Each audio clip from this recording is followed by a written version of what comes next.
আমাদের মা খালেদা জিয়ার এই 17 বছর যেভাবে নির্যাতন নিপীড়ন করেছে এই ফ্যাসিস্ট হাসিনা, সেই নির্যাতনে তার নিপীড়নে তার তার সংসার ভাঙ্গে দিয়েছিল, তার ঘর দুয়ার সব ভাঙ্গে দিয়েছে। খালেদা জিয়ার আজকে শেষ পর্যন্ত তার মৃত্যু হইলো, তার সন্তান হারাইলো এই হাসিনার জন্য।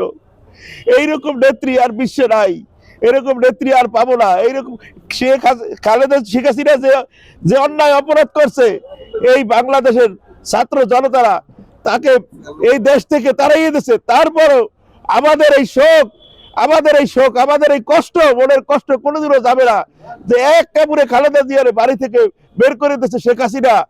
এই শেখ হাসিনারে ইন্ডিয়া থেকে এনে তাকে ফাঁসিতে না ঝুলান বলতে আমাদের এই শোক আমাদের যাবে না। আর এই আওয়ামী লীগের উপরে যে ধিক্কার, যে ঘৃণা এই বাংলাদেশের মানুষের মানুষের থাকবে আজীবন।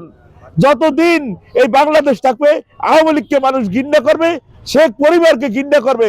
যেভাবে এই বাংলার মানুষকে খালেদা জিয়া পরিবারকে যেভাবে নির্যাতন নিপীড়ন চালাইছে, তারেক রহমানকে 17 বছর দেশের বাইরে রাখছে, তার উপরে যে নির্যাতন করছে, এর বিচার ওই আল্লাহ করবেন ইনশাআল্লাহ।